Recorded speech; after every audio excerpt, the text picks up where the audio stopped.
दिलाई और उनको बुद्धत्व की प्राप्ति हुई। और बुद्धत्व की प्राप्ति में यह हुआ कि सब मनुष्य समान है और सबको अपनी मर्जी रुचि के हिसाब से इस जन्म में विकास करने का अधिकार है। स्वामी विवेकानंद अपने प्रवचन में कहते हैं, जो धर्म यह कहता है कि तुम्हारा अगले जन्म में तुम्हें अधिकार मिलेंगे, अगले जन्म में रोटी मिलेगी, अगले जन्म में तुम्हारा उद्धार होगा, वो धर्म नहीं अधर्म है। किसने देखा अगले जन्म में? इस जन्म में तुम गुलगुला खा रहे हो, इस जन्म में कमर तुम्हारी कमरे जैसी हो रही है, इस जन्म में तुम मारुति कार से उठी एसी से बाहर नहीं निकल रहे हो और हमें कह रहे हो कि तुम्हारा अगलो जन्म सुधारो। अच्छा, हमारा अगलो जन्म सुधारो, वो तुम्हारी जन्म में ही पूरा भारत के खजाओ, पूरा देश को बर्बाद कर दो। तो सज्जनों, इस आरक्षण के खिलाफ जो जातिवादी था, कबीर ने, रविदास ने आंदोलन चलाया और कहा, रविदास ब्राह्मण मत पूजे जब होवे गुणहीन, पूजे चरण चंडाल के जब होवे गुण प्रवीण। जाति की नहीं योग्यता की पूजा होना चाहिए। आज कुछ पाखंडी कहते हैं, आज कुछ पाखंडी कहते हैं जाति की नहीं योग्यता की पूजा होना चाहिए। मैं पूछना चाहता हूं, आप योग्य थे तो 712 से लेकर 1857 तक मुसलमान के जूते क्यों खाए?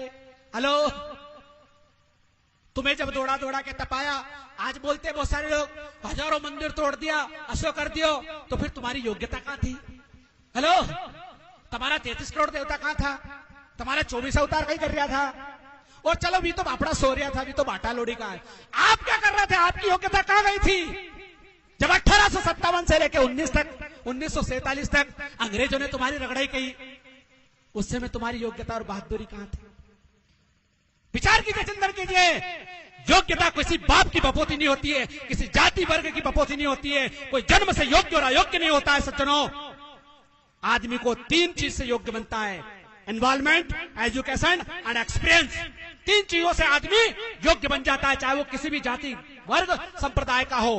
एनवायरमेंट, जैसा आपका वातावरण होगा वैसा आदमी हो जाता है, जैसा आपका अनुभव होगा और जैसा एजुकेशन सिस्टम होगा। जब सदियों से आपने इंसान को पढ़ने ही नहीं दिया तो वो योग्य कहां से बने? हेलो, जब आदमी पढ़ने लगा, हिरण्यधनु महाभारत में पढ़ा होगा, आपने सुना होगा, हिरण्यधनु राजा का लड़का, भील का लड़का था, एकलव्य। जब वो अपनी धनुर्विद्या अपने गुरु के माध्यम से सीखा, शोषकों ने उसका अंगूठा काट दिया और कहा कि वो तो गुरुजी की मूर्ति बना के आड़े आड़े विद्या सीख रहा तो चोरी कर रहा था, इसलिए गुरुजी ने अंगूठा मांग लिया और अतरो गमचो तो क्या अंगूठा दे दियो। विचार कीजिए, चिंतन कीजिए, गौर कीजिए। अरे जब वो हिरण्यधन राजा का लड़का था तो उसका अपना गुरु होगा स्वयं का, वो दूसरे के गुरु के पास कहाँ को जाएगा? विचार कीजिए, चिंतन कीजिए, गौर कीजिए। इसलिए सज्जनों, एकलव्य का अंगूठा जबरदस्ती काटा गया और पाखंडियों ने क्या कहा कि वो तो गुरु दक्षिणा में दिया गया था। और इस देश के पाखंडी लोग उस गुरु द्रोणाचार्य के नाम पर बड़े बड़े पुरस्कार दिए जा रहे हैं कि अच्छो पहला अंगूठो काटे तो और अब द्रोणाचार्य को वो एकलव्य को पाठ हटा करके पाठ काट दियो।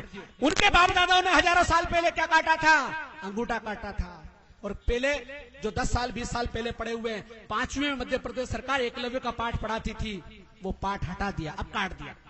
तो सज्जनों, ये सारी व्यवस्था, इस देश में 2 व्यवस्था है, एक शोषक की व्यवस्था है, एक शोषित की व्यवस्था है। शोषक के कौन लोग हैं और शोषित के कौन लोग हैं, ये आपको समझना पड़ेगा। तो कबीर ने कहा था, एक बूंद एक मलमूत्र एक चामर गूदा, एक ज्योति से सभी जन में को बामण को सूदा। एक बूंद, जिस माता पिता के रजवीर से ब्राह्मण क्षत्रिय वैश्य पैदा होते हैं, उसी से सुनार से लेकर चमार तक, कायस्थ से लेकर कहार पैदा होते हैं। 9 महीने में आप पैदा होते हैं, 9 महीने में हम पैदा होते हैं। अरे जहां से तुम खाते हो वहीं से हम खाते हैं, जहां से तुम निकालते हो वहीं से हम निकालते हैं। तो फिर ऊंची नीची पेड़ी कैसे? हेलो, थोड़ा हाउ कर दीजिए, विचार कीजिए, चिंतन कीजिए। कबीर कितनी बड़ी बात कहते हैं, कितनी बड़ी बात कहते हैं। एक बूंद एक मलमूत्र एक चामर गूदा और एक ज्योति से सभी जन में को बामण को सूदा। अरे मलमूत्र से भी जाति का पता चल जाता है। यो बकरी की मेंढगी है, ये ऊंट की लीद है, ये कुत्ते ने बिगाड़ा है। लेकिन एक गांव में अगर सभी जातियों के लोग खाल बिगाड़ के आ जाए, रोड बिगाड़ के आ जाए।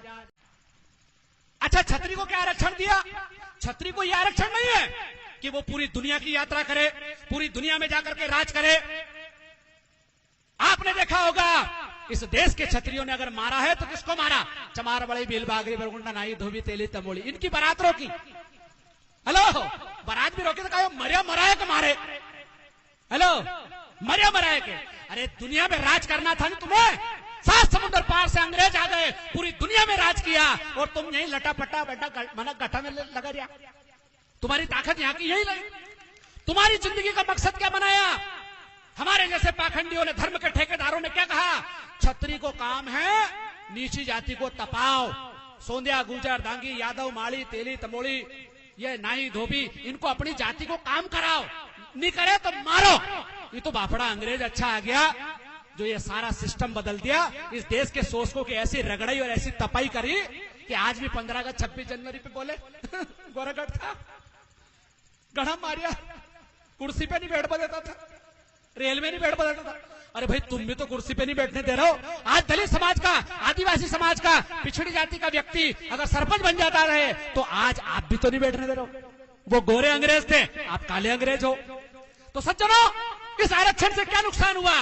छत्री के एक साथ बीमारी हो गई कि अपनी जिंदगी को लक्ष्य कहीं है सिर्फ नीची जाति के दबानो और कोई लक्ष्य नहीं हो। बनिए ने सोचे बापड़ा ने कि अपने कहीं करनो, छत्री और ब्राह्मण ये राजनीति करे, ये कहीं करे, अपन तो दुकान पे सौदो वो में बेचारा औंधा हो गया। आज को पता होना चाहिए सज्जनों, अंग्रेज जब नहीं आए थे एक भी बनिया समाज का आदमी बहुत बड़ा ज्ञानी नहीं बना, एक भी इतना बड़ा कवि, इतना बड़ा साहित्यकार नहीं हुआ, एक भी बनिया बहुत बड़ा ज्ञानी, बहुत बड़ा विद्वान और बहुत बड़े तलवारबाज नहीं हो पाया। क्यों? क्योंकि जेको काम जेके साजे और करे तो डींगा बाजे। जो जिस जाति में पैदा हुआ उसको वैसा ही रहना है। सज्जनों, आज से 2500 साल पहले भगवान गौतम बुद्ध ने इस व्यवस्था के खिलाफ आंदोलन चलाया। उनने कहा सब मनुष्य बराबर है, सबको पढ़ने लिखने का अधिकार होना चाहिए, सबको अपना मर्जी का व्यवसाय करने का अधिकार होना चाहिए। नाई समाज के आदमी को महापंडित बना दिया। इसलिए इस देश की जनता को गमना और गमचा रखा गया।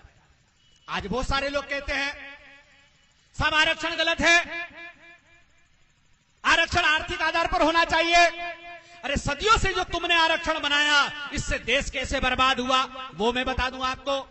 जब ब्राह्मण ही पढ़ा लिखा था तो उसने छत्री को भी ढंग से नहीं पढ़ाया, क्योंकि छत्री भी अकलमंद हो गया तो अपना छत्री पर खेड़ दोगे।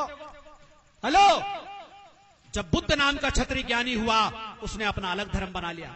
जब महावीर नाम का ज्ञानी हुआ छत्री, उसने अपना जैन धर्म बना लिया। जब कबीर नाम का ज्ञानी हुआ तो उसने अपना अलग पंथ बनाया। भारत में जब जब कोई ज्ञानी हुआ है SC ST OBC में या छत्री भी ज्ञानी बनेगा तो वो अपना अलग सिस्टम बनाएगा। क्यों? क्योंकि वेद पुराण की जो पुराना सिस्टम है वो गलत है। और उस सिस्टम में, वो सिस्टम क्या है?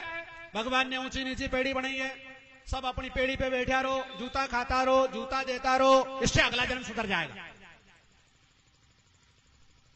ब्राह्मण ज्ञानी बनेगा, छत्री का काम है लटा पटा मना गटा। अच्छा, छत्री को क्या आरक्षण दिया? छत्री को यह आरक्षण नहीं है कि वो पूरी दुनिया की यात्रा करे, पूरी दुनिया में जाकर के राज करे। आपने देखा होगा इस देश के छत्रियों ने अगर मारा है तो किसको मारा? चमार, बड़ी, भील, बागरी, बरगुंडा, नाई, धोबी, तेली, तमोली, इनकी बारात रोकी। हेलो, बारात भी रोकी तो कहा मरिया मराया के मारे। हेलो, मरिया मराया के। अरे दुनिया में राज करना था ना तुम्हें। 7 समुद्र पार से अंग्रेज आ गए, पूरी दुनिया में राज किया और तुम यही लटापटा बैठा मना गठा में लगा दिया। तुम्हारी ताकत यहाँ की यही रही। तुम्हारी जिंदगी का मकसद क्या बनाया? हमारे जैसे पाखंडियों ने, धर्म के बैलगाड़ी में थी एक लुहार के लड़के ने अपना दिमाग चलाया इंग्लैंड में और उसने देखा कि भगोनी की जो दाल उबल रही है और ढक्कन भड़बड़ कर रहा है, अगर इसको एक बेहतरीन यंत्र बना दिया जाए तो दुनिया बैलगाड़ी से निकाल करके रेलगाड़ी में आ जाएगी। ये एक सुतार के लड़के, लुहार के लड़के के दिमाग का कमाल है। सज्जनों, ऐसी बात नहीं है कि हमारे सोंधिया भाई, गुर्जर भाई, अंजना भाई, कुमावत भाई ये अकलमंद नहीं है। ये अकलमंद हो सकते हैं, ये ज्ञानी हो सकते हैं, लेकिन इनको ज्ञानी बनने ही नहीं दिया गया, इनको पढ़ाया नहीं गया। आज मुसलमान की मस्जिद में जाकर के देखना, जाके देखना, वहां का मौलवी अपने बच्चों को कुरान और हदीस को हिफ्ज करवाता है, पढ़ाता है, अरबी फारसी पढ़ाता है, उर्दू पढ़ाता है। मैं पूछना चाहता हूं, एक गुर्जर का गांव है पूरा, एक सोंधिया का गांव है, एक अंजना का गांव है, एक कुमावत का गांव है, उसमें मंदिर है, वहां का पुजारी क्यों नहीं पढ़ाता है? चलो चमार, बड़ी, भील, बागरी से तो अबड़ा है तुम्हारो भगवान, मत पढ़ाओ। अनके पिछड़ा वर्ग से तो नहीं अबड़ा है, अनके पढ़ा दो, गुर्जर के पढ़ा दो। पर जिस दिन गुर्जर अकलमंद हो गया, डांगी अकलबंद हो गया, सोंदिया हो गया, कुमावत हो गया, तो फिर इस देश में ज्यादा कलयुग आ जाएगा। अभी तो कम आयो, घोर कलयुग आ जाएगा। क्योंकि ज्ञानी आदमी खतरनाक होता है, ज्ञानी आदमी संसार में सबसे ज्यादा खतरनाक होता है। इसलिए भारत के पाखंडियों ने लिखा स्त्री शुद्ध। आप रामायण उठा के देख लो, गीता उठा के देख लो, वेद उठा के देख लो, पुराण उठा के देख लो। है मेरे नाई भाई, गुजर भाई, तेली भाई, तमोली भाई, पूछना किसी पंडित जी से कि राम के जमाने में हमारे कितने कैबिनेट मंत्री थे, कृष्ण के जमाने में हमारे कितने सरपंच थे, 24 अवतार ने हमारे लिए कौन सी यूनिवर्सिटियां खोली थी, हमारे समाज के कितने डॉक्टर, इंजीनियर, वकील बनाए। जरा 18 पुराण को खंगाल के देखो। आपका सिर्फ भैंस चराने में, भैंस पालने में, भटे टमाटर उगाने में, मालिश और पालिश करने में आरक्षण दिया था इस देश के पाखंडियों ने, इस देश के देवी देवताओं ने, इस देश के 24 अवतार ने, 33 करोड़ देवता ने गुलामी की जंजीरें आपको पकड़ा दी थी। उसी को धर्म कहा गया कि यही धर्म है। हेलो, जब आप गुलामी करते थे तो धर्म था। जब आप पैंट शर्ट पहनने लग गए, मास्टर बन गए, पटवारी बन गए, डॉक्टर बन गए, इंजीनियर बन गए, सांसद बन गए, वकील बन गए, तो कलयुग आ गया। अब कलयुग चल रही है, खतरनाक होता है। ज्ञानी आदमी संसार में सबसे ज्यादा खतरनाक होता है। इसलिए भारत के पाखंडियों ने लिखा स्त्री शूद्रो न धीमताम, स्त्री और शूद्र को विद्या मत दो, क्योंकि कम अकल से कहीं को भी काम करवा सको, कम अकल के कहीं भी कथा पुराण सुनाओ। एक देवता के 10 हाथ था, दूसरा के 20 हाथ था, तीसरा के 50 हाथ था, तो एक के 1000 हाथ था। तो जो गमना गमचारेगा भी मानेगा। कोई मटका से पैदा हो, कोई मुंडा से पैदा हो, कोई कान से पैदा हो, कोई हिरणी से पैदा हुआ। ऐसी जो कथा है, इन कथाओं को कब मानोगे? जब ढांडा रोगा, गमना रोगा, गमचा रोगा, अनपढ़ रोगा। पढ़े लिखे हो जाएगा तो आदमी तर्क करेगा, चिंतन करेगा, मनन करेगा, विचार करेगा। इसलिए इस देश की जनता को गमना और गमचा रखा गया। आज बहुत सारे लोग कहते हैं सब आरक्षण गलत है, आरक्षण आर्थिक युग आ गया। अब कलयुग चल रही है। हेलो, इस देश में कलयुग चल रहा है। विचार कीजिए, चिंतन कीजिए, गौर कीजिए। 33 करोड़ देवता के पास मोबाइल फोन नहीं था, फेसबुक नहीं था, व्हाट्सएप नहीं था, अरे सवारी भी नहीं थी दादा। विचार कीजिए, चिंतन कीजिए। कोई मुर्गे पे बैठा, कोई गधे पे बैठा, कोई गरुड़ पे बैठा, कोई काय पे बैठा।